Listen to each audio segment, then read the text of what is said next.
Halo, jumpa lagi di biologi. Kali ini kita akan membahas tentang cabang dari metabolisme, yaitu katabolisme. Yang salah satu contohnya adalah respirasi seluler. Ingat, like dan subscribe ya. Apa itu katabolisme? Katabolisme adalah proses perombakan senyawa kompleks menjadi senyawa yang lebih sederhana. Contoh proses katabolisme adalah respirasi seluler.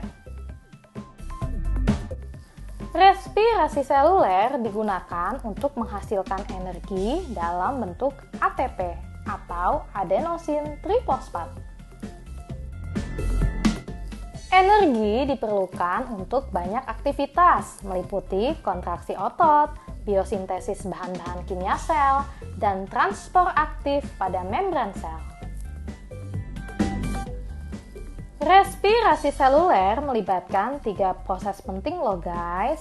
Yang pertama ada glikolisis, kedua siklus Krebs, yang ketiga rantai transport elektron.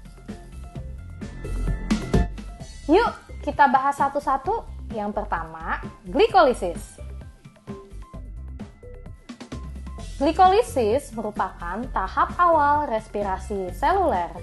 Glikolisis adalah pemecahan molekul glukosa. Glukosanya didapat dari mana ya? Glukosanya itu didapat dari enzim-enzim pencernaan. Dari karbohidrat diubah menjadi glukosa sebagai senyawa kimia yang paling sederhana. Satu molekul glukosa atau substrat awal respirasi dipecah menjadi 2 asam pirufat. Energi neto yang dihasilkan dari proses ini yaitu 2 ATP dan 2 NADH. Nah, ini dia tahapan glikolisis dan enzim yang terlibat sehingga menghasilkan 2 asam pirufat. Panjang juga ya. Setelah glikolisis selesai, apalagi ya? Kerja glikolisis tidak dipengaruhi oleh keberadaan oksigen guys. Tetapi lanjutannya sangat dipengaruhi oleh keberadaan oksigen di dalam tubuh. Jika oksigen tidak tersedia cukup di dalam tubuh, maka hasil glikolisis dilanjutkan ke respirasi anaerobik. Sedangkan jika oksigen tersedia cukup di dalam tubuh, maka setelah glikolisis dilanjutkan ke respirasi aerobik. Oke, anggap aja oksigen tidak tersedia cukup di dalam tubuh kita, maka akan dilanjutkan ke respirasi anaerobik. Respirasi anaerobik nama lainnya adalah fermentasi, bisa terjadi pada sel-sel ragi maupun pada sel-sel hewan. Dengan menghasilkan efek samping pada sel ragi berupa etanol dan pada sel-sel hewan akan menghasilkan asam laktat. Energi yang didapat hanya 2 ATP saja. Misalnya nih, pada saat olahraga kamu tidak melakukan pemanasan, sehingga kamu dituntut untuk menghasilkan energi lebih tetapi oksigen tidak tersedia cukup di dalam tubuh. Akibatnya terjadi penimbunan asam laktat di dalam tubuh. Asam laktat ini bisa menyebabkan pH otot di dalam tubuh kita menjadi menurun. Akibatnya, tubuh kita mengalami pegal-pegal dan mengalami kelelahan. Untuk mengatasinya, kita harus beristirahat agar oksigen cukup tersedia di dalam tubuh sehingga tubuh kita bisa melanjutkan ke respirasi aerobik. Jika oksigen tersedia di dalam tubuh, maka kita bisa melakukan respirasi aerobik. Tahapannya ada dekarboksilasi oksidatif, siklus Krebs, dan rantai transport elektron. Semuanya terjadi di dalam organel sel yang namanya mitokondria. Sebelum ke siklus Krebs, kita masuk dulu ke dekarboksilasi oksidatif. Kan tadi tuh, dari glikolisis akan menghasilkan 2 molekul asam pirufat. Namun, untuk memasuki siklus Krebs, Senyawa asam pirufat dari glikolisis harus terlebih dahulu dioksidasi, membentuk asetil koenzim A. Karena asetil koenzim A merupakan substrat awal dari siklus Krebs. Dalam proses ini akan menghasilkan 2-NADH. Kemudian siklus Krebs. Nama lainnya adalah siklus asam sitrat dengan asetil koenzim A sebagai substrat awalnya, menghasilkan lebih banyak energi dibandingkan dengan glikolisis. Terjadinya di matriks mitokondria. Energi netonya jauh lebih banyak dibandingkan dengan proses glikolisis, yaitu 2 ATP, 6 NADH, dan 2 FADH2. Rantai transport elektron. Nama lainnya adalah kemiosmosis. Merupakan tahap akhir dari respirasi seluler.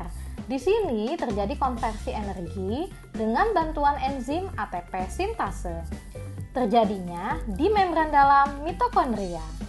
Kenapa sih kita bernafas menggunakan oksigen?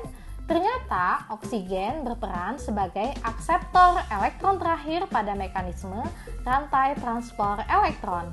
Setiap atom oksigen akan bergabung dengan 2 elektron dan 2 proton H+ membentuk uap air sebagai salah satu produk akhir respirasi. Yuk kita review total energi yang dihasilkan dari respirasi seluler atau katabolisme. Dari glikolisis menghasilkan 2 ATP dan 2 NADH. 1 NADH setara dengan 3 ATP, maka dari glikolisis dihasilkan 8 ATP. Dari dekarboksilasi oksidatif menghasilkan 2 NADH, berarti totalnya ada 6 ATP. Dari siklus Krebs menghasilkan 2 ATP, 6 NADH, dan 2 FADH2. Kalau tadi 1 NADH setara dengan 3 ATP, maka 1 FADH2 setara dengan 2 ATP. Jadi total yang didapatkan dari siklus Krebs adalah 24 ATP.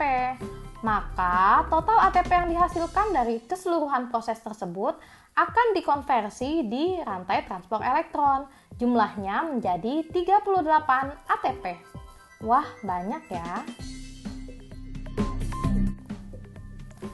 Beberapa senyawa seperti sianida dapat menggagalkan proses terbentuknya energi. Hal ini karena sianida berikatan dengan pembawa elektron, sehingga elektron terblokade dan tidak bisa diterima oleh oksigen sebagai akseptor elektron terakhir pada mekanisme rantai transport elektron. Oleh karena itu, orang yang terkena racun sianida akan mati lemas karena kekurangan energi, meskipun sudah makan dan tersedia oksigen yang cukup. Bahaya banget tuh. Nah, berikut ini adalah hubungan antara katabolisme karbohidrat, lemak, dan protein. Jadi semuanya sama-sama bisa menghasilkan energi. Hanya saja tubuh kita lebih dominan mengubah karbohidrat terlebih dahulu. Protein dan lemak tidak melalui proses yang namanya glikolisis.